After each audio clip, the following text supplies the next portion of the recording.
Hey everybody, welcome to another episode of Rider Club Radio. I'm your host, Jeff. And I'm Liam, as usual. As usual.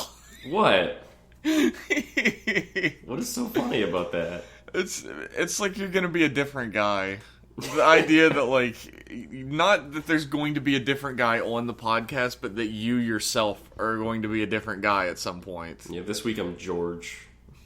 This week, if anybody calls me Liam, I'm gonna fucking throw a hissy. Yep, I do that a lot.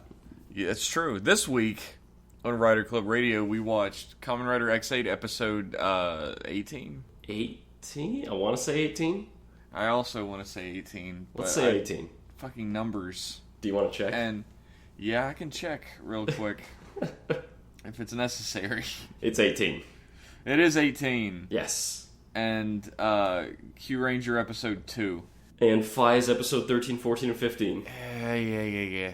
Don't forget. Liam, why don't you tell us what happened this week on Kamen Rider X8 episode 18? Okay. So Emu has the game illness. He freaks out. And he wakes up in the pit. And they're taking care of him in the pit. But he's been acting really weird. He gets up and he's in his Genius Gamer M personality all the time now. He's really laid back. He plays a shitload of video games. He tires out Poppy playing so much Dance Revolution. Huge dickhead. Yeah, he's a big asshole. Meanwhile, at the abandoned arcade, Dangerous Dan reveals that he only needs... He's trying to gather data from bugsters. That was his whole thing. But he fucking... Like, he's been really slacking on it, because he's only done 4 so far, and he needs, like, 6 more.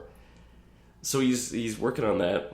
Meanwhile, there's this dancer lady who does this, like, traditional Japanese dance, and she gets infected with the game illness, which just happens to be one of the bugsters that Dan needs to collect the data on. It's also robots. Also, she does a lot of robot, like the robot. She does the robot a shitload, because she's a dancer and she's got a robot in her. Hey! So they go to fight, and Emu fights, and it turns out he's actually way better at being a Kamen Rider. Like, his fight skill is like, woo! He's way stronger now. Yeah. Like, he's using, like, Gekitotsu robots, which is like a level 10? Level 3. 5? Or it's like... It's level 3. I think it's, level 3, and he's fighting like a level fucking... 30. He's fighting a really high level...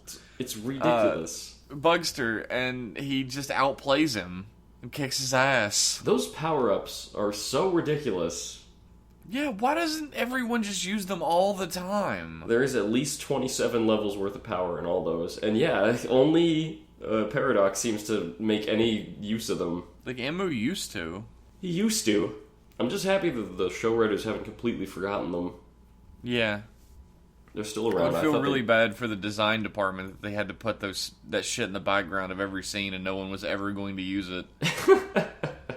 Thankfully, it's like a big plot point, this episode. You know what it was? It was the people, the key grips or whoever that they get to throw them all over the scene came into the room and they were like, you have to fucking make use of these. I'm not doing this every episode if you're not going to do anything with it.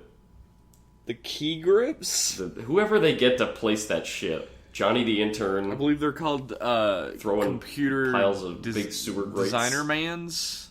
They get the computer designers in to replace all the things. To put all the computer designer mans out there. Yeah, they're not real. They're little images. Yeah, but they're real plastic thingies that they put. Nah. I think some of them. At least some of them are real because you can see them leaning on shit. Okay. I'll believe it. I'll believe it. If I'm wrong, fuck you. That's the Rider Club Radio anthem right there. If I'm wrong, fuck you. Jeez, there's a plot. Okay, so Emma beats the bugster. Acts like an asshole the whole way. And but he's a much better rider. Hero, then when they're back at the pit, Hero says, "You're being a dick, Emma. I don't like you anymore." He slips Mighty Action X out of his hands. He says, "I don't trust you. I'm taking this. I'll do this. I'll do it alone." And he goes to take care of the patient, because Emu doesn't care. All he cares about is playing fucking Miku Hatsune all day. And for some reason, Poppy gets tired. We know some people like that. Yeah. He tires out Poppy playing Miku Hatsune. And Hero tries to talk to the patient and make her feel better, because she's going to be a dancer, and he's like, "It's your dream, you should do it." But then she starts thinking at it. She starts thinking about being a dancer, and it stresses her out. So the bugster comes out, and it goes to, I believe it's like the dance hall where the performance is, and starts throwing people around and hitting lawn chairs and stuff. And Hero comes, and the show makes a big show like he's about to use Mighty Action X. But then Emu comes and takes it. Of course, Emu grabs it. Yeah, no, you don't get that cool shit. Emu takes it. There's a big hullabaloo. Dangerous Dan shows up. There's a big hullabaloo. He's got the Tattle Fantasy Gashat, but Hero, without even transforming, manages to trick it out of him. He tricks the Tattle Fantasy into picking a power-up that actually powers you down and confuses you, which causes Dan to drop the Gashat, and Hero picks it up and he says, "Fuck you, I'm Tattle Fantasy now," and he kicks everybody's asses inside out. That was good writing. That was good writing on dialogue. That was really good. Fuck you, I'm Tattle Fantasy now. Fuck you, I'm the Gashat.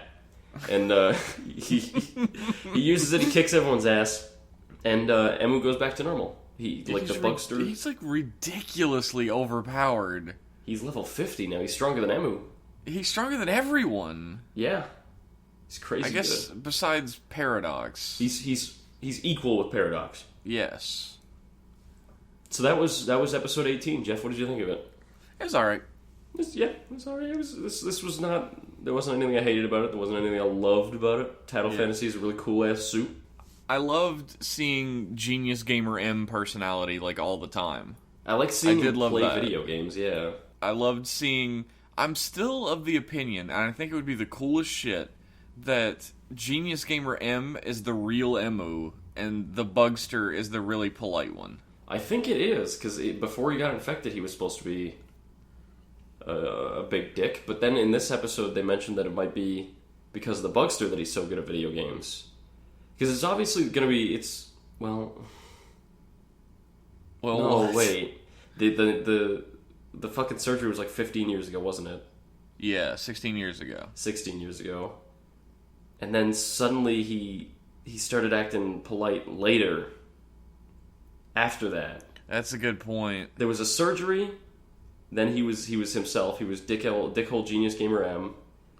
But then, like 6 years ago, before the series, he started acting like his polite self. Who knows? Who knows? You know what? It's a big mystery. Find out. I think M is the Bugster. Like the Genius Gamer M is the Bugster. I don't want the Genius Gamer M to be the Bugster. I want him to be the real M. He might be the Bugster. Probably the Bugster. He probably is. You're probably right. The fact that his name is M and not Emu makes me really think he's the Bugster. Like, they don't call that guy Emu. They call him the Genius Gamer M.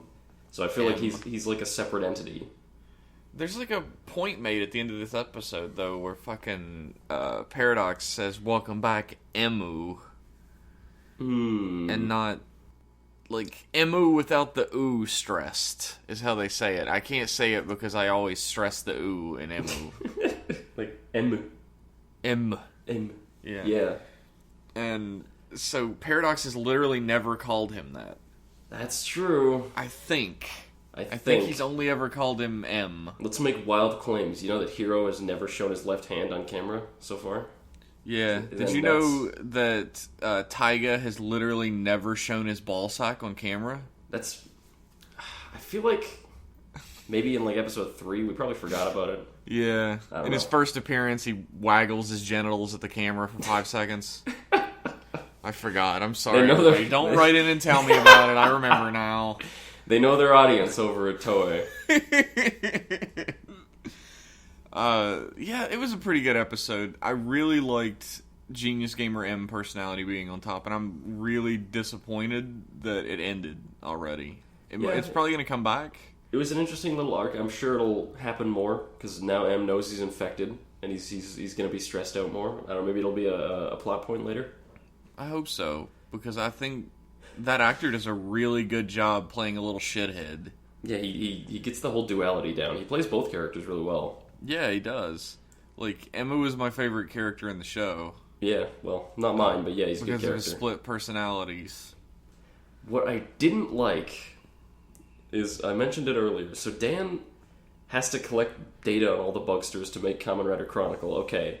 Yeah. It's episode 18 and he's got 4. He's been doing this, I remember the first time he absorbed a Bugster into his thingy, it was a long time ago. But he's just doing it now, and I feel like this is going to... What? You might have noticed that Dan's kind of like a fucking sadistic, insane asshole who just really likes beating the shit out of people for fun. That's true. Like, he just keeps getting sidetracked. He's just like a vindictive like cock. What I don't like about it though is it means X-Aid's going to do that X-Aid thing where Dan's going to be in every fight for no good reason. In this episode, I liked that he was in the fight because I wanted to see how M reacted to him, and we didn't even get much of that, really. Yeah, he just says, "Hey, it's Dan," and then he fights. He's like, "Oh no, Dan." I love Dan. I want to go on the record saying I love him. He's one of my favorite villains in recent Kamen Rider shows. Old Dan Dastardly. But does he have to be in every fight? Yes. Come on, you're pretty much lucky. You're lucky at this point that Laser doesn't come back from the grave and end up in every fight. At least Snipe didn't come to every fight. I mean, he showed up, he looked. He doesn't have any gashats anymore. Oh yeah, he lost his gashats. That's why. I'm sure if he had his gashats, he'd be jumping in every fight, but now he just waits in the sidelines like, God, I wish I could jump into that fight that has nothing to do with me. Fuck. That's all I want the in life. gashats so bad. He's gonna turn into a battleship next episode. That's gonna be cool. That suit looks nuts. He's got like a captain's hat on. That's adorable. I love it. Both Tattle Fantasy and Bang Bang Simulation have really, really good suits. Bang Bang Simulation is a little weird, a little bulky. Got a lot of fucking like dildos hanging off of it. Well, they're cannons, Jeff. Okay, take your Freudian shit elsewhere. Maybe the kind of dildos you get aren't cannons, but. Yeah, it looks cool. It's a little strange. Like, he couldn't walk through a door in that shit. That's for sure. It looks awesome, and I'm assuming I'm gonna laugh real hard when he tries to move or do anything. That's my prediction. Yeah. They should have gotten Hero's actor to play Naga in Q Ranger, because he is real good at never showing emotions, ever. Like, when he's talking to the girl in the bed, and he's just, like, staring straight ahead with no expression on his face, just saying things. I hope Hero gets some sort of development, like some further development than he already has, because he hasn't gotten any in a while. I found this scene to be really funny. The one where he's I'm not sure if it was supposed to be. Where he's trying to cheer up the patient? Yeah, where he's like, you have no resolve. It was the juxtaposition of that to how Emu usually is with the patients was hilarious. I think the point was to show you that he has no bedside manner. I think that was intentional. Has none. The thing is, this episode seems to treat it like, here's some character development for Hero, but like there is none. He doesn't change whatsoever. Nothing happens to him that makes him change his outlook or anything like that. He just does stuff, and then he's like, "Yep, I'm a fucking great doctor," and then he walks off. He gets a cape. He gets a sick cape. Oh my god, that suit is so cool. It is a really cool looking suit. I'm a big fan of it. I just wish it came with a little character. Yeah. It was really great to see Gekitotsu robots again, though. Yeah, they haven't forgot about their forms. I appreciate that. And you know what's funny is that when Emma was using Gekitotsu robots to fight the boss from the end of the game or whatever, like, double, like, 10 times the level. Yeah. And he was still fighting him. It reminded me of, like, a Souls series level 1 run. Where he just kept dodging and using, like, special abilities and shit to fight him. You're just naked and you have the fucking Zwei or whatever you can pick up. You got the giant club is what you got. The one that's just weighty enough to where you can carry it. I gotta bandy this achievement around everywhere. When I played Dark Souls for the first time, I played Demon Souls. I didn't know what the fuck I was doing. I said, I want to be a crossbow man, and that went fucking awful. Yeah, that's a good choice, right? I played Dark Souls. I played them as they came out. I played Dark Souls first time through, and I was like, I'll be a thief. And obviously, there's no fucking thief armor in the game, so I just stuck with the starter thief gear. And I got all the way to on my way to fight starter thief knife. I had the bandit's knife. I was on my way to Four Kings when I stopped. I beat Ornstein and Smo with the bandit's knife. So you won that fight through attrition. It was well over 100 tries it took me. I could do that fight in my sleep now. Yeah. Yeah, well, I beat Yellow Devil using Buster only, no pause tricks. I know. And also, didn't get hit once. I watched you do that live. Yeah. I was present at history. Yeah, I wish I would have got a recording of that, because people don't believe it. We should be Genius Gamers. Yeah, Genius Gamer J, Genius Gamer L. Yeah. Anyway, this episode didn't develop Hero at all, and the plot line that I thought would be really cool to continue throughout the like a small portion of the show just ended for the most part, and it's probably just going to be touched on from now on. It wasn't an episode with a lot of terrible shit in it, but really nothing that great happened. It was just a little disappointing. It was a mildly entertaining but kind of disappointing. Episode. It was pretty good. I'll give it that. Like if I was giving it a grade, I would give it like a C-. Yeah, I'd give it like a middle C. Oh, la-di-da. Yeah, I'm a little easier than you, as usual. You're a little fucking nicer teacher than I am. I'd be the teacher making kids hold like balanced books in a corner. Holding 2 water buckets for showing up late. 500 push-ups. So that's enough about that. Mm-hmm. What's next, Liam? We have news. What happened this week in the world of tokusatsu? So, Jeff, you love the original 1971 Kamen Rider series, I know. I am a big fan. So you'll be a fan of this. A fan subgroup called XIG just came out and released the entire series in 4 batches, all subbed. What? Including the movies. For real? Kamen Rider vs. Shocker and Kamen Rider Ambassador Hell. The films are included.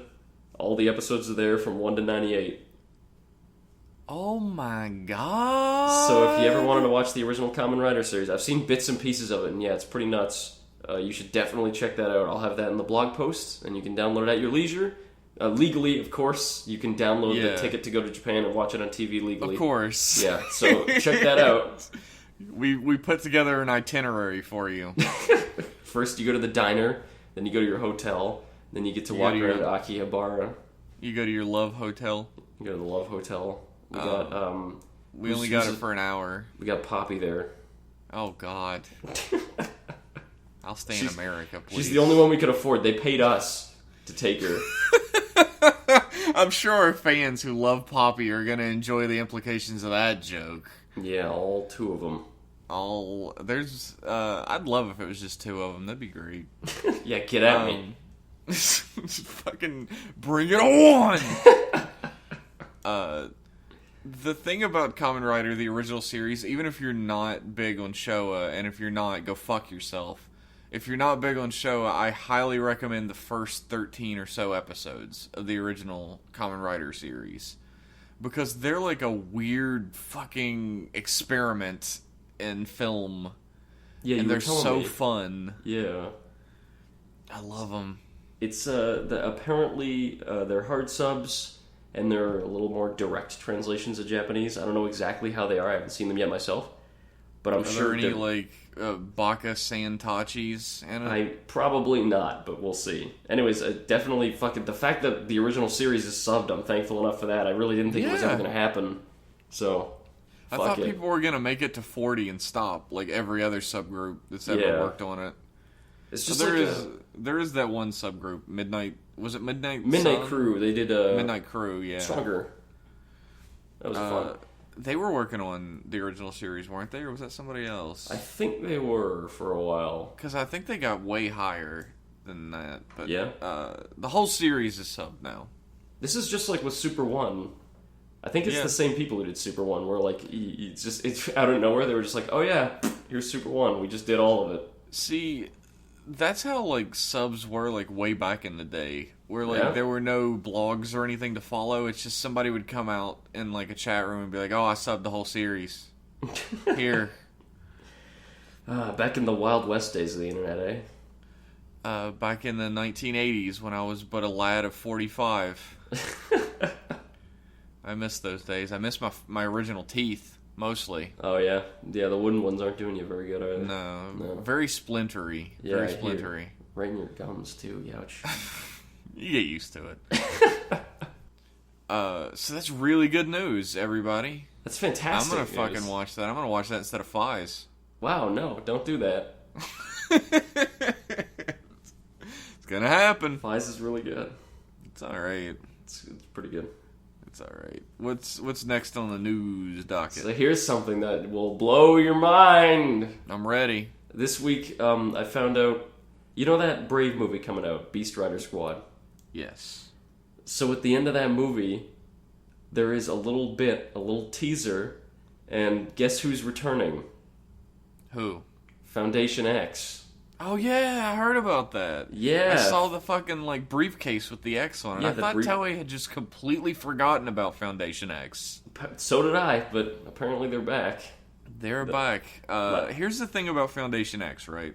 There's supposed to be this like shadowy cabal working behind the scenes, and you wonder what they're up to and everything. Mm-hmm. But they are so fucking incompetent. I bet. They're like a bunch of fucking like Keystone Cops, except they're scientists and do evil. They're just constantly fumbling around and causing fucking like stuff to fall into the wrong hands and getting beat up and having to retreat from their bases and shit. They're like anti-Shocker. Maybe that's all part of their plan. Maybe they want people to think that they're completely incompetent. And they'll lure you in, and then when winter strikes and you're not prepared, then they all come out. That's my plan. I'm just making people think I'm incompetent. Yeah, it's been working out great. Yeah. The illusion's really strong. A few decades of that in so far. Yeah, it's what's your plan after that? You were telling me, what was that? Oh God, I forget. Yeah, I should probably get on that. So that's cool. Foundation X is coming Foundation back. X. Last time they were here was the Forza movie, I think so. in which Gentaro was a teacher. I think that one had Foundation X in it. Yeah, I think that's right. Yeah, so God, it's been a long time. I really thought it was just a double O's and Forza thing, and then they just forgot to resolve it. But hey, No, it's back yeah, fucking weird. in Pog form. So So here's a little bit of unrelated news. okay. We've made comments in the past, especially Tamaz has mentioned it in the past, that the Japanese love puns to the point of absolute fucking incredulousness. Yep. And some people say that, we're being too hard on the Japanese. Maybe we're being a little xenophobic. This week, Kia came out with a car called the 5.5, which has a rice cooker built into it. Okay. In Japanese, 5 is go, and 0.5 is half, which is han. Gohan means rice. Oh no. So they built a fucking rice cooker into their car because of a pun in the name. Why would you need a rice cooker in your car in the first place? Dude, fucking lunch on the go, baby. When you're like on the highway and you're stuck in a gridlock and you're like, damn, I'm Yeah. hungry. Good thing I brought that bag of rice. Are you telling me you don't have a George Foreman grill in your car? I don't even own a car, dude. I don't have money. I got a George Foreman grill in the front seat, and I got a fucking Mike Tyson grill in the back. Are there Mike Tyson grills? No, they're not Mike Tyson grills. Okay. I would have believed you. If you said yes, I would have believed you. And then I would have Googled it later. Oh my god. Just for future reference. If you say any person grill, I'll believe you. Yeah, the Regis Philbin grill. fucking Mahatma Gandhi grill is my favorite. I'd believe a Mahatma Gandhi grill as like something you see on an infomercial at 3 a.m. Yeah. As seen on TV. That's something Foundation X would make. I still can't believe that though. Fucking 5.5. Go on. Let's put a rice cooker in it. It'll be hilarious. Are you sure they didn't start with the rice cooker and then think, well, what a great pun we could call it if we call it 5.5? Probably. Or do you think it's funnier the other way though? They got 90% and then like, oh fuck, wait, we called it Gohan. We got to put some rice in there. Where do we work that? I'd be that guy. I'd be that guy in the room that's like, hey, let's put a rice cooker in it. Wouldn't that be funny? Except, somebody would say no. Yeah, it's But probably they gonna happen. didn't. You set the company back like $5 million so you can throw a rice cooker in the back of your car. I'm pretty sure that's not an Onion article because it was on like a Kia website. It was on the official Kia website. Yeah, Okay. It was not an Onion article to my knowledge. So that's my news for the week. Good news. What else you news got? Blast. What? What else you got? That's it for my Kamen Rider news. Okay, That's it. that's sad. The guy that plays Hero joined a cult. Oh my god. No, he He didn't. joined Happy Science. Fucking imagine if every week someone new joined a cult. I'd be so happy if it was a different cult that I could read up on. Because learning what Happy Liam Science, from Rider Club Radio joined a cult. learning what Happy Science is like the most fun I ever had on this podcast. Dude, be the change you want to see in the world. You want to be the cult leader? Yeah, to go join a cult. Join a cult. Yeah. I don't even know of any cults that are around here. I'm sure there's a few. I'm sure Scientology's there. Yeah. Yeah, I'm sure. Yeah. When I was in Washington, D.C., my hotel room was right across the street from the Scientology Center. Or whatever the fuck they call it. It's like the world headquarters for Scientology. The like, building. Tom Cruise could have been in there right then, for all I know. Tom Cruise, Will Smith, all the others? There was, every time I would walk down the street in front of my my posh 5-star hotel that I certainly paid a buttload of money for. I bet. That wasn't the cheapest thing I could possibly find in the city. Somebody was staring. The same person, some woman, some middle-aged woman with black hair was staring out the window towards me every single time with this look on her face that said, "Don't come in here, we have secrets." At you specifically, or just at anyone? At everyone. At everyone. Oh, imagine if it was at you. Like, she'd come out and look at you, and then the second you were like a block away, she'd go back in. She was like, "The chosen one." He's revealed himself. L. Ron Hubbard has reincarnated. Initiate Protocol Epsilon. His Thetan levels are off the charts. Call Foundation X. I foresee a lot of Foundation X talk. I'm trying to bring it back around. That's all. I'm so desperately trying to keep it relevant. Gotta keep Foundation X in people's minds. So what's next on this podcast, sir? How about we talk about Q-Ring? No, let's talk about Fies. Let's say Moshi Moshi, Fies. Moshi Moshi, ring ring. Moshi Moshi. Ring ring ring. Fies call, Fies call. Hello, Fies. This week, the best character in the show was introduced. Kusaka. Masato Kusaka. He's the one who Mari thinks is her childhood friend, but isn't. He's the best character in the show. Ichiro Kusaka. That's now I understand when people are talking about misunderstandings in what is this fucking writer's name? I can't believe it slipped me. Toshiki Inoue. Inoue. When they're talking about misunderstandings in Inoue scripts, now I see. Oh, that's like fucking barely. This is some low-level misunderstanding, but it was irritating to me because it was so obvious right from the start. Yeah. She talks to him for hours, and she's like, you're my childhood friend. And he's like, no, I'm not. And she's like, yeah, you are. You're being silly. And then it shows them at like a different location. Like he keeps walking. Why are you like, being parks. like this, Kusaka? Don't you remember when we were children? No, I don't remember that. And then instead of saying, okay, have a good day, you must be mistaking me for someone else, he's like, yeah, I'll just go to the gym with you. I'll go to the park with you. I'll go to the We'll sit on the steps together. We'll sit on the steps together. I'll just keep telling you no every time, though. I'm not gonna explain Meanwhile, myself. we meet this upstanding young citizen, the captain of every team at his college. Masato Kusaka, what a dreamboat. He is a great man. He's a friend of justice. With a winning smile. He also watches a man writhe in pain with no emotion on his face. Well, it was a filthy orphanok.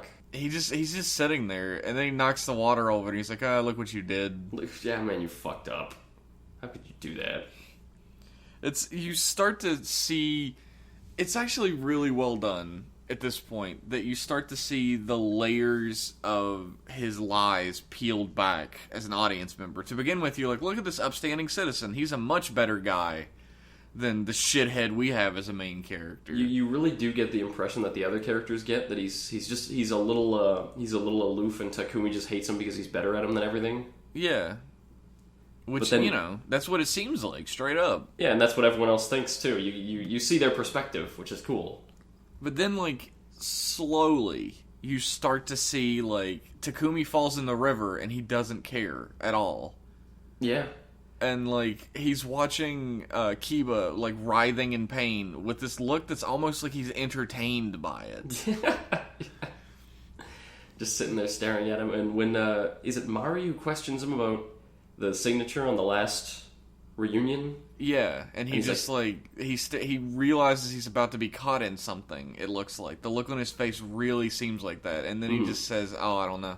Must be a prank. Yeah, probably something dumb. Don't ask me about it anymore.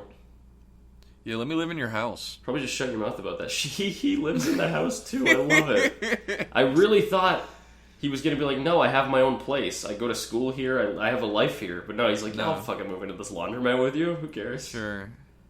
Like the other fucking like what's his name? Keitaro? Keitaro. It's just like come and live in our house. Yeah, imagine you meet a guy at a party and you're like, dude, you want to come live with me? You're awesome, dude. I've known you for like 6 hours, but like I would like to keep my eyeballs and skin. Thank you very much. No, like, I live in a laundromat. It's dark and no one ever comes here. I live in a laundromat, and also apparently you work at it now too. Yeah, come and iron, and it's just weird Kamen Rider living situations. That's just how it is. It is. I got a big kick out of God. I wish I could remember Snake Man's name. Oh fuck, Kaido. I got a big kick out of Kaido, like finding Takumi and just being like, it's not the right guy. Fuck it. Just leaving him, just dropping his face back in the water and running off. There's a hilarious mix-up in this episode when Takumi gets knocked into the river by an Orphanok, and Horseman gets knocked into a river by another Orphanok, and they both get found by each other's groups. Like, the Orphanok group finds Takumi, and the good guy group, Keitaro and Mari, find Horseman. Kiba, thank you. They find Kiba. And fucking Kusaka. Takumi learns that Orphanoks can have good hearts because the lady girl. Sonata? I don't know anybody's names in this. Thank you, Jeff. I don't remember her name either. I think it's Sonata. But yeah, well, let's not call her that in case it's not her name. Okay, let's call her Feather Girl. Yeah. She takes care of him, and Takumi starts to realize that there are some Orphanoks that have the hearts of humans, which makes... But does Takumi not see her murder a room full of bikers? Well, they were bad guys. It seems like he doesn't see that, because from his point of view, when she transforms back to normal, like, you can't see anybody being killed. He's looking straight up, and if you look at the cinematography, it places the sun behind her, so I'm sure it's like shining in his face, and he can't see much. I think that's the implication. It's really hard to be on Takumi's side right now, where he, like, attacks Kusaka. Kusaka's been a dickhole to him, or whatever, but he just attacks him and just beats the shit out of him. Yep. And rescues this Orphanok lady he just met. Yep. I mean, she was real nice to him and everything, but... If I were in Takumi's shoes, I'm not sure... I might have done the same thing. Also, this is where the misunderstandings come in, again. Because all it would take... in any of the misunderstandings in this entire series is for Takumi to be like, hey guys, here's what I'm doing. Here's what actually happened. Yeah, that's true. But instead, he just like looks down and then runs off. He's trying to rescue the Orphanok, and they're like, Takumi, what the fuck are you doing? And he's like, get away! Go away! I'm doing something. Yeah, couldn't he just be like, she saved me? And they'd be like, oh shit, really? Yeah, she's got the heart of a human. But instead, he does nothing. He fights a lot. He fights a giant robot. A very, very poorly done CGI robot. I love all the shots when they don't want to do CGI, so they hide the rest of the robot behind something and just show Kusaka on a bike high up. And it looks like he's like on a floating bike. And he's like, get away from my sick robot. And then it does a kind of awkward cut to this horrible CGI robot. That reminds me of Q Ranger. Reminds me of Ryuki. Reminds me of a lot of shows. It reminds me of Q Ranger in that during the scene when Balance and Naga are doing their like fucking like water dancing thing, I guess because they knew a water dancing place, they just blur out Naga's face. Look, there's a lot of water. Had to have been like a last minute thing. They were like, oh shit, you could super tell that's not Naga. Oh, God, that guy is totally like a 50-year-old professional stunt actor. Yeah, there's that in X-Aid as well when this episode. In this episode where fucking Hero. What's his name? Hero, yeah, he rolls onto the roof and he looks like a much older, more badass man. He is a different man for a couple shots. And it's very obvious. Like whoever that is that was doing that stunt looked like a grizzled fucking badass, and then it became babyface Hero in the next frame. He was so resolved in that moment that he became a 70s rider, just for a brief few seconds, and then he reverted back. That was a beautiful moment. He evolved, but somebody pressed B. Oh. That's a reference to video games. Wow, X8's all about video games. It fits. Whoa. There was one shot that made me laugh so hard this week in Fies, unintentionally. What was that? So the first time fucking Hojo goes to fight all the he's Hojo. You just remembered the wrong name. Fuck it, he's Hojo. Hojo goes to eliminate the useless Orphanox, the good guy Orphanox. And he fucks up the first time, and he comes back to the bar, and the lady at the bar is like, "Hey, you gonna go try again?" And he says, "Yeah." And he has that book of poems with him the whole time. He says, "Yeah, don't worry, everything's gonna be fine." And he has the book of poems, and then he moves it over, and there's a book that says "New Poems" on the front of it. And I fucking, if I was drinking something, I would have spat it all over my computer screen. He's like it's such a serious, like deathly serious. The way shot. he says it as well is what made, because I fucking laughed at it too. Yeah, he says, "Don't worry. Does not every poem have a continuation?" And then he moves the book over. Poems. And I'm like, I laughed and I went, no, it fucking doesn't. A lot of poems have endings. Most poems have endings. Pretty much all poems have endings. Almost every poem has an ending. But it's just like that fucking, where it's like, I guess to Japanese kids, they wouldn't see how hilarious it looks. Because it's in English, they don't know. Because it's in English, but to us it just looks fucking hilarious. You know what I wonder? I wonder if the guy who plays the lizard Orphanoch can actually speak Japanese. I don't think so. Because all he ever says is Chaco. He says Chaco, and very rarely he'll speak like a little 1 or 2 word phrase. Yeah, he'll speak like maybe 3 words tops in the whole series. That's all he's ever said. Makes me think he doesn't actually speak Japanese. I don't know. Oh well. So I can't wait until you get to meet the missing member of Lucky Clover. The guy that destroys everything he touches? Yeah. Is he cool? No. Is he also played by Hojo? No. Oh. I mean, he's cool at the time, but not anymore. He's very dated. Has he been convicted of some sort of sexual crime since then, or not that I know of? Okay. I'm not going to say yes or no on it. You don't know. I will say that I went into Fies with a very poor attitude, and I still think I'm going to hate it once we reach a certain point.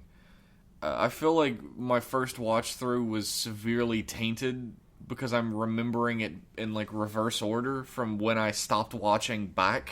Yeah. The show started off pretty terrible, and then it got tolerable, and now it's even all right. I have been thoroughly enjoying almost all of it so far. It's a corny show. It's a melodramatic show. I'll give you that. But the characters have me really wrapped in. I love all their struggles. All the characters get put through some serious shit in the show, and I really enjoy that. Like at the end of the last episode, I was enjoying it, and then all of my enjoyment was fucking gone immediately when everybody started going, "Takumi, I didn't know you were like this. You're terrible." And he could have just been like, "No, she saved me." And they'd be like, "Oh, nope, we're the assholes." But no, I'm not. He didn't say shit because that's Inoue and that's his fucking show. You better not make my dinner too hot tonight, Mario, or I swear to God. Also, he was just being a big fucking baby about Kusaka. Like, he's a tiny child. That's I like that though. Like, this is gonna sound weird to say, but Takumi is very human in a lot of ways. He's very imperfect. He's petty. He's kind of lazy. He's a little entitled. He's got a lot of flaws. He's all flaws. He's not. He has maybe 1 or 2 redeeming qualities. He's not really much of a main rider. Yeah. Which is why it was a stroke of genius in like the writing sense that they introduced Kusaka as being everything he's not. Yeah, like it's Kusaka is like perfect on the outside and an awful human on the inside. Fies is like a really flawed guy on the outside, but at his core is not a bad guy. That's really the gist of it. I was really confused when Takumi walked out onto the tennis court and like took the ball and picked up a racket and just did like this big swing and then missed. I was like, this would be funny if it had any context whatsoever. Nope. Just does it and then leaves. Oh, I think it's him. He stepped trying in poop. That was funny. I think it's him trying to one up Kusaka because he doesn't like him. And he's like, I can fucking play tennis too. And he can't. He didn't meet him yet, did he? That was their first meeting, I think. Yeah. And he just didn't like his face. Well, as anyone would. Kusaka's got a bit of a he's got an evil face. He's got a very punchable face. It's his eyes. They're so they're like angry all the time. Yeah. Yeah, but that's enough talking about Fies. That's enough talking about Fies. Sayonara, Fies. Sayonara, Fies. Click. Boop, boop, boop. I'll call you. Don't call me. Yeah, that's how I feel about it. So what's next? Let's talk about Sentai. Let's talk about Q Ranger episode 2. What'd you think, Jeff? Q Ranger episode 2. I'm warming up to it, I guess. It was better. It was better. I wanted to give Lucky a chance. I said so last episode. I wanted to give him a chance. Nope. He is squandering his chance. I'm not. Lucky had one chance. He blew it with me. I hate him. I gave him a second chance, and he is fucking squandering it. He says how lucky or lucky something at least 12 times in this episode. It's like a 20-minute fucking show. I really, it's gotten to the point where I don't hear it anymore. Like, whenever he says it, it's just static in my ears. It's heaven, pretty much. I really like Balance and Naga and their the way they play off of each other. Yeah, they were fun. They're a fun couple. They're fun. Naga is obviously a Vulcan. Yeah, that's his sort of except equivalent. he wants emotions for some reason, so he's like Data from the Next Generation. But he can't just have a chip. No, he's like, how do you know that? I've picked it up through osmosis. I've never talked about that before. Liam, do you want to admit anything to the No, crowd? I've never watched TNG. Okay. Never. Okay, sure. Okay. You just happen to know Data had an emotions chip. I just know he had an emotions chip, okay? Okay. I believe it. Yeah, Fucking Trekkie ass nerd. I'm not a Trekkie. Point at him and laugh. What a loser. Don't do it. You can't. Yeah, but I'm sexy. I can like whatever I want. That's true. Shit, you always get me on that point. It's a good thing nobody at home listening knows what I actually look like. It's like a weird cross, and then before the episode's over, he's fucking angry. He gets. I think what they're trying to do is like he wants emotions, and through Lucky, who is this perfect character, he can glimpse them a little, and he wants to be like a normal. He gets a little, and then he goes away. And he gets a little bit. It's a promise, but not quite. Every time Lucky stepped into a frame during the fight, I was like, get the fuck out of here. Because, like, Balance and Naga were doing all this cool fucking, like, team attack bros move shit. Yeah. And then he'd just jump in and do a regular attack, and I'm like, fuck off. Look at me. You're ruining the fight scene. It's not like Garu, which I didn't like as much, because his arc, like we said last week, is beginning, middle, and end, one episode. Yeah. It's sort of the beginning and then like the inklings of more, which is fine. He's not quite. He's getting them a little bit, but not quite there. I'll accept that. I thought I was going to like Balance best, but I think I like Naga best. Really? Yeah, because he's two of my favorite characters in fiction smushed together. He's Spock and he's Data. That's true. I didn't like Naga as much as I thought I was gonna. He's a really poor imitation of those characters, but so Obviously. far that's all I got to hold on to in this show. I didn't like Naga as much as I thought I was gonna. I'm more excited for this new guy coming next week. Yeah, you're gonna like the Scorpion Man. Yeah. Because he's a giant fucking prick. Yeah, he's gonna be cool. Yeah, One thing I can say I love about this show is the establishing shots and the sets that they use. That's true. All you really need, like, it seems like what they're putting up, like we were scared last week, they're just going to go to Earth. But what they're setting up is like, there's 48 bad guys and each one guards a galaxy or whatever. There's 88 bad guys. Whatever, there's 60 quintillion bad guys. And yes. It seems like they're actually setting up like, they're going to go to a new planet every episode, which is pretty exciting for me to see all these crazy locales because they've been doing pretty well with it so far. Like, it's all you need. There's like a limit to the type of thing that they're doing right now that scares me.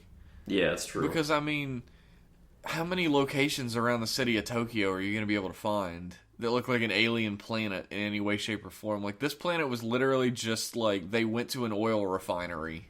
But that's the thing. And filmed it. And they did a good job, but how are they going to find stuff that looks completely different around the Tokyo area like that? All you need, you can maybe even reuse those sets and dress them differently. All you need, in my opinion, is a couple good establishing shots.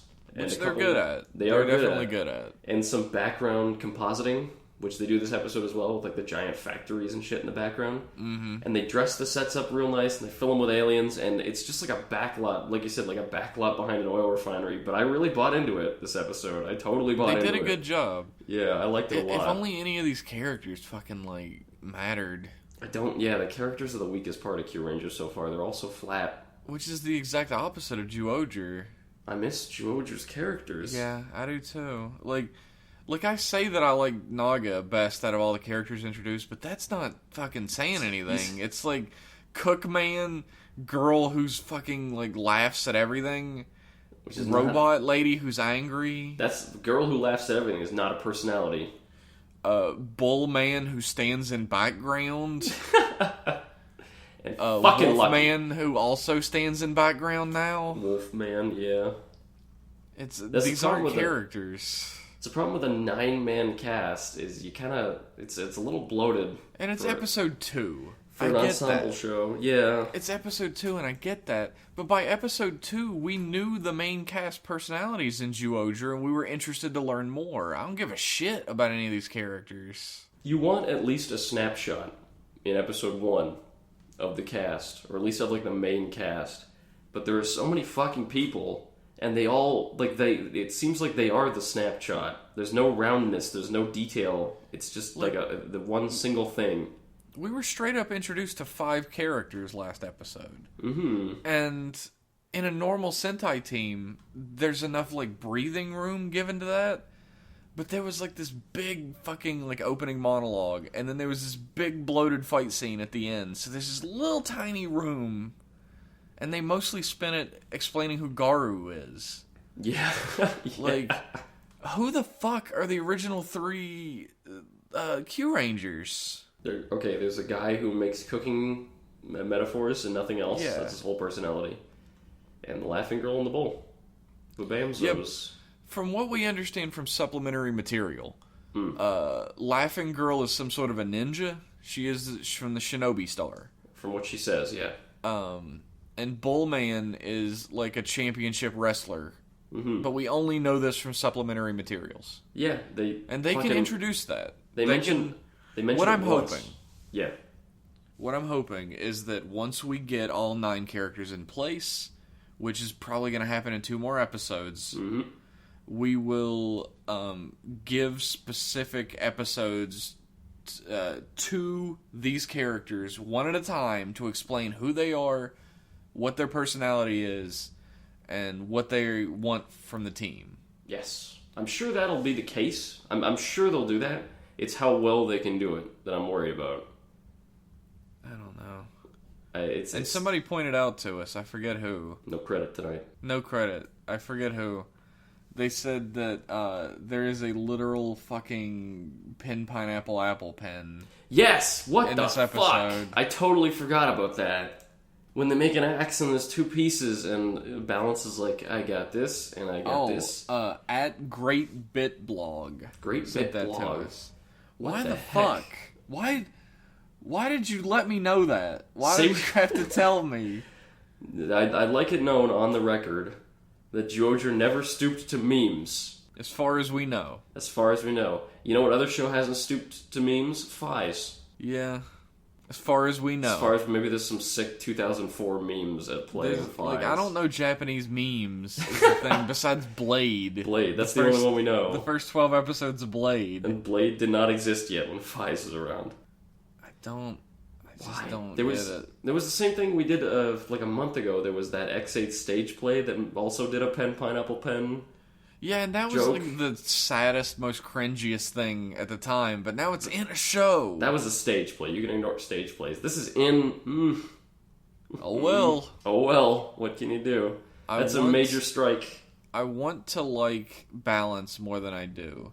because he's like ridiculously flamboyant. He's not like JoJo's Bizarre Adventure flamboyant, where he's like posing a lot and shit. God, it should be. He's like, I don't know, he's like horrible gay stereotype. Like, you're supposed to laugh at him because he's gay. And I know that's not what they're going for, but to a Western audience, that's just what that seems like. He's quite feminine. He also was like a dick for a little bit, but now he's like the best guy ever, and he's like a huge team player. That's the same thing. His arc happens in this episode too, the whole thing. Yeah. I guess I don't mind it's a little arc that he joins the team. But these characters aren't well written, so I'm scared they don't have anything for later. That's exactly what I'm afraid of as well. That even if we do get episodes that are introducing the characters further, that they'll stay just as shallow. Who can say at this point? Who can know? I don't know. It's not like the Duodgers were like deep fucking oceans of characters or whatever, but they weren't like shallow puddles after 2 days after a rainstorm like these guys are. They were 50 episodes worth of good. I could watch them for 50 episodes and be entertained. These guys aren't really. I hate to say it, but we're like careening on a bullet train towards dropping the show. We'll see. We'll see. We're gonna stick in there for at least another week. Well, hang on. I'm on the side of the bullet train. Hanging on for my life. Yeah. We'll see. Hopefully we can hit the brakes on this shit, or Toei can hit the brakes on it. Only that you have the power, John. I know you listen. I know we're your favorite. I need you to do me a solid. So that's enough about that. Jeff. Yes, sir. What mail did we get this week? Well, I'm glad you asked. We got a message this week on our Twitter, which is at Rider Club Radio, and you can send us messages. Yeah, do that. Let's throw that plug in here. We'll read them out just like an email. Put it early. Our first message is from at Anachronist42. I know who that is. Yeah, she's cool. She said, "Hey guys, just sending in some questions before the podcast happens. If you could be part of any Kamen Rider production, whether it's a series or movie, in any capacity, so actor, set designer, editing, whatever, from any point in time, which would you pick and why?"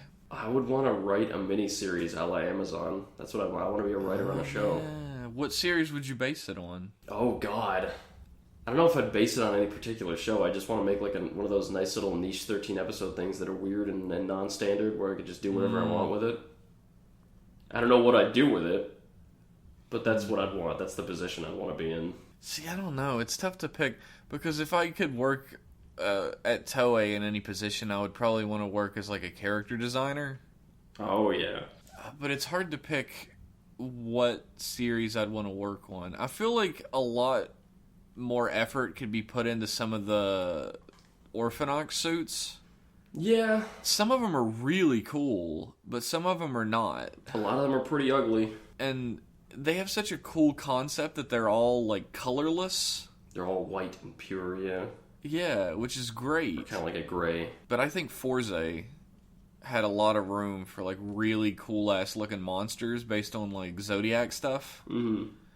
And only some of the characters are actually cool looking. Yeah. Alternatively, I want to be an extra who gets killed by a monster in a horrible fashion. I want, like, the monster starts, like an Agito kind of thing, where, like, the monster starts rampaging, and it's just like, I'd be like, coming out from work, like, I'm nothing, I'm never gonna die. And then this, like, eagle would come and just fucking run me through with his beak, and I'd be like, oh my god! And then he cut like to fucking the hero. rips your heart out. Yeah. And then you'd cut to the hero, like, reading about it on the news or something. That'd be what I want to be, if I was an actor. If I was an actor, I would want to be, and Liam could as well be the Berry brothers in Kamen Rider Gaim movie. Yeah, the Gaim Gaiden, two characters you never saw. I don't know if we ever made names for that shit, but it was Blueberry and Blackberry. Riders based on Blueberry and Blackberry. The Berry Bros. And if you go far enough back, you can hear all about it. Yeah, I think the episode was called Berry Bros Unite. Yeah, maybe. Like episode 20 or something. It was so long ago. God, that was so long ago. Very long ago. That would be us in a series. But no, I would want to work as a character designer, and picking a series is really difficult. Yeah. Honestly, maybe, like, I hate to say it because I hate Ghost so much, but the enemies in Ghost were so fucking lackluster. Oh, they were awful. The They were Ganmos had terrible terrible. designs. Like, they needed... I'm not saying like I'm a good artist or anything, but they needed somebody with a creative eye for character design. They take the And I base feel like suit. I could have done better. Yeah, they take the base Gamma suit, like that same sort of belt and boots, and they slap dildos and trench coats and shit on it. Just whatever they can find in the warehouse. It was awful. Oh my god. Sometimes I look at design documents for Toku monsters, and they look so much cooler on the page when the artist has like freedom. It's crazy. Yeah, but when they're actually making the suits, it's really difficult to translate that. Yeah, it's the movement especially. Like sometimes it's how they move that really gets them. But it's budget, and that's Toku. I live with it.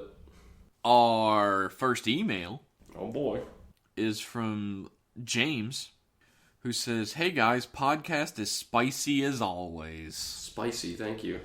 I'm guessing that this is a response to you, like, making fun of people saying the podcast is still good last episode. It's a little too much. Maybe dial back the chili sauce, but otherwise it's an okay podcast. It's still spicy. Use a little extra salt. Last year was the 45th anniversary of Rider and the 10th anniversary of Kabuto, and Toei gave us Ghost to celebrate. How does that make you guys feel? Well, X8 is the celebration series. That's the one that started in 2016. Ghost started in 2015. That wasn't the anniversary series. So they can be as lazy on that one as they want. I guess. If it was the anniversary series, then they treated it like that, which they did give him the movie where he teamed up with Hongo Takeshi. Yeah, isn't that great? I feel a mixture of disgust, contempt, and anger. I feel a lack of surprise. Maybe a little bit of indigestion. I know I figured they weren't going to do anything about Kabuto. I remember some point last year, Hiro Mizushima made a little Instagram post mentioning Kabuto. He's moved on. He's doing other shit. He's acting, and he's also like a co-owner of some business or something. He's doing really well for himself. Yeah, he's a busy man. He was on American television, which is like a whole world that Japanese actors usually don't break into. Yeah, it's true. He was on Girls, and then the show Although that died. show did get canceled in the season he was in. Rider kicked it. But he made an Instagram, I think it was Instagram, one of those posts about Kabuto. So he hasn't forgotten. He celebrated at least. I appreciate that. It's still in his heart. He's a hero to justice. He's a hero to Kabuto, one of the best shows. Lastly, what human character do you guys see as the most evil and unredeemable? To me, it's a tie between Bano, who wanted to become Cyber Hitler, and Dan, who tried to murder a kid on 2 separate occasions and killed 2 other guys for no other reason than because he can. Definitely Oja, I'm gonna say. Oja is a legitimate serial killer. Oja was funny because every time they give him an arc that made you think he might turn good, it was always a ploy. Like, they did it twice with the brother, once with the brother and once with the little girl, where both times he was like, yeah, it might be good, maybe he's got a heart, and then he kills his brother and uses the little girl as bait to draw out a monster so he can eat him. And it's like, he's just such a fuck. Even in the end, he fights the police in his last appearance. He never slows down. He's just a go-getter, that guy. He's so evil. I love him. Oh, man. This is a really tough question. Because as much as Kusaka is like an irredeemable shithead, he's not a serial killer. He's not. Well, I don't know. He's got it in him, I bet. I mean, I guess he kills a lot of Orphanox, and they used to be people, but technically they died already, so... Yeah, it's really tough to get past Oja. Although, like, Bano's plot was to become Cyber Hitler, and that's pretty fucking bad. Bano is pretty high up there. He has absolutely no niceness in him for anyone. But Bano's, like, cartoonishly evil. Like, he's like a Saturday morning cartoon villain. Yeah, I guess Bano, like, fucking... Oja killed people a lot. He ate his own mother's poop. He was a hardcore. That's the true mark of a villain. I mean, I bet Bano never did that. I bet he had a pretty happy childhood. Probably. How the fuck did he end up being what he was then, is the question. Maybe he was spoiled. Father of the Year. Dan did try to murder a kid. Did Oja ever murder a kid? Did he murder a kid? He used the kid as bait. That's pretty dangerous. I don't think he was trying to kill her, though. Yeah. Not really the same thing. When he was a kid, he killed his parents in a house fire. I think that's he was 16. That's not the same thing. Yeah, that's not the same thing. I don't think he's ever tried to kill a kid. He also includes a photograph from a stage show that has two of the like turkey head monsters, the like mooks. Oh yeah. Two of the Bugster mooks, and they're dressed up very obviously as Mario and Luigi with like big fake mustaches attached to their faces and everything. That's funny. And he says, "Have a good week, and here's something from an X-Age stage show, and I love everything about it." And I also love everything about it. You gotta show me that picture. It's in the email. Okay, I don't go there. What a fucker. It's a long walk. I don't like going to the email.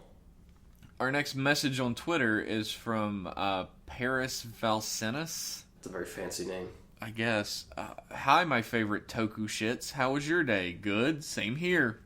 Well, I didn't even get the chance to answer yet. Yeah, my day was a very long day. I was very tired at work. Did you guys notice that part where Paradox said "Die Henshin"? No. Did you? No, I didn't.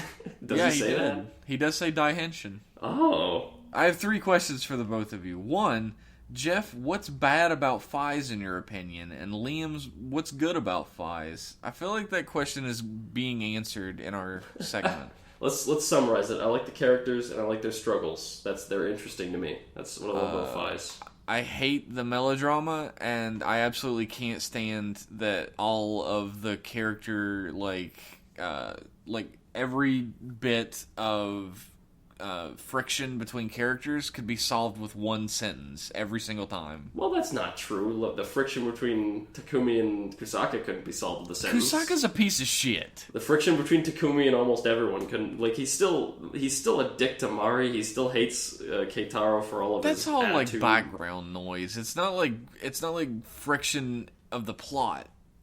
Like the plot could be resolved in a single sentence. That's not good writing. I guess.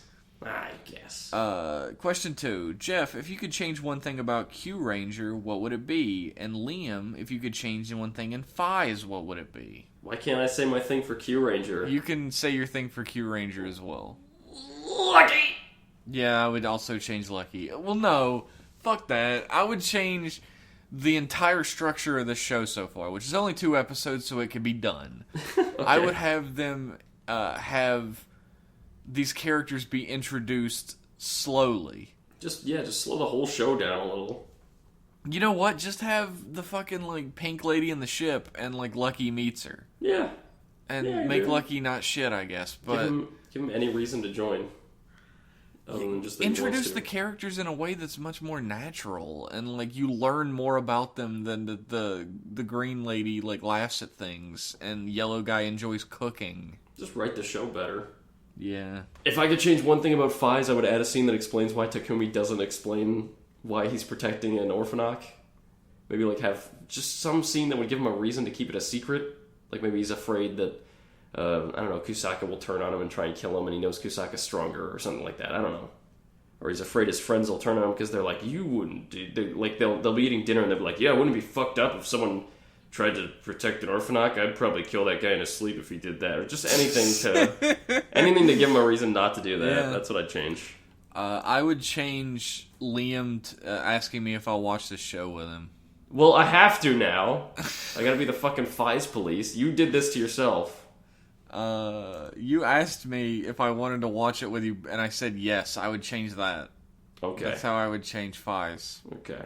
And 3, Liam, will you do a spoiler cast on Ryuki? We've already done that. We did a Ryuki spoiler cast. You want a link? Yeah.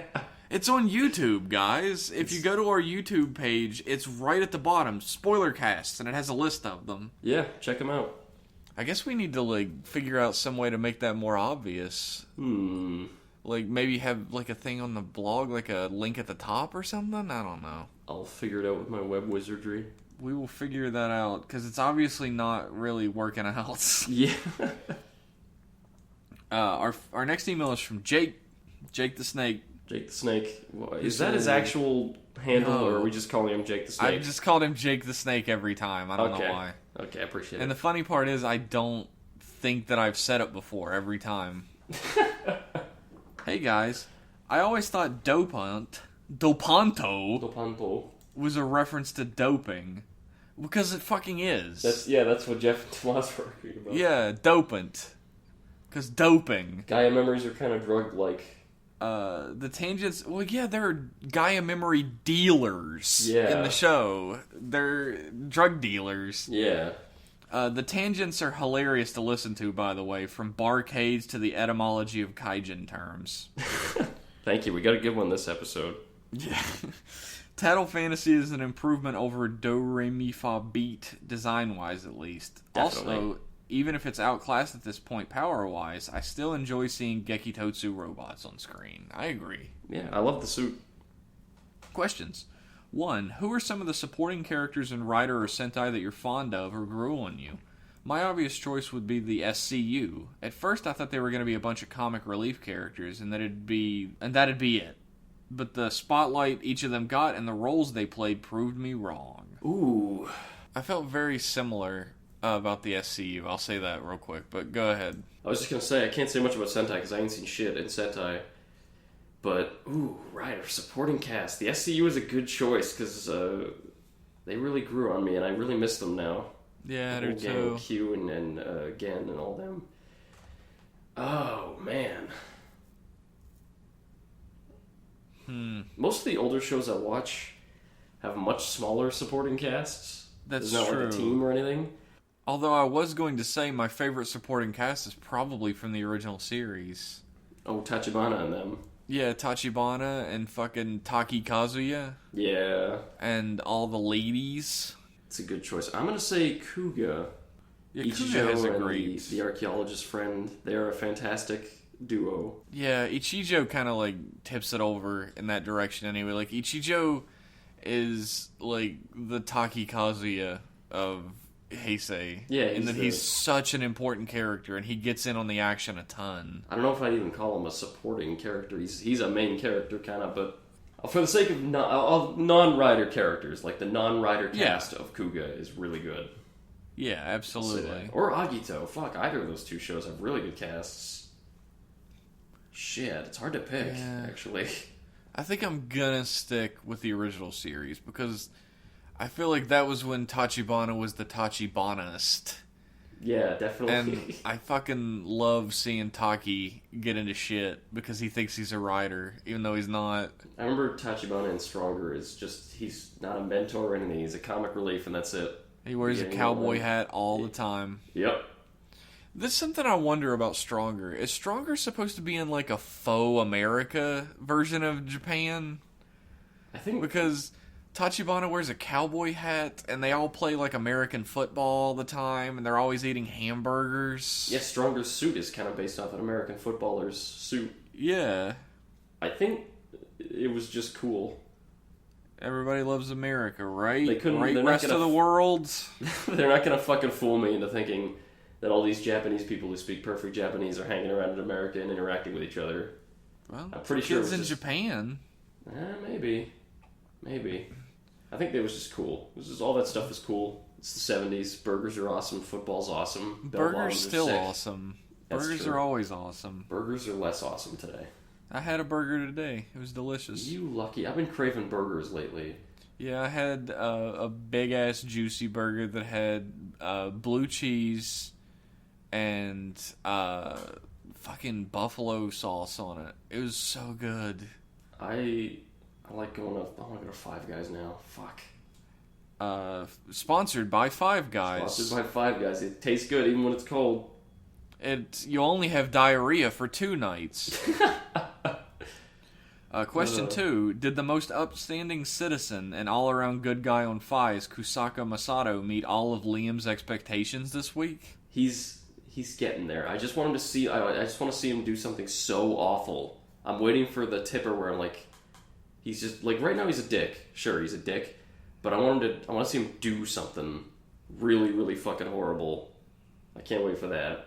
I can't wait to look at him and be like, you fucking piece of shit. Like, at my You're computer. never gonna do that. You're gonna he's gonna do something absolutely horrible and you're gonna be beaten off going, yeah, Kusaka. No, I love to hate characters. I love characters that are fun to hate. And Kusaka seems like he's gonna be very fun to hate. And it's like, it depends on how good they are at making me hate the character whether I enjoy it or not. Yeah.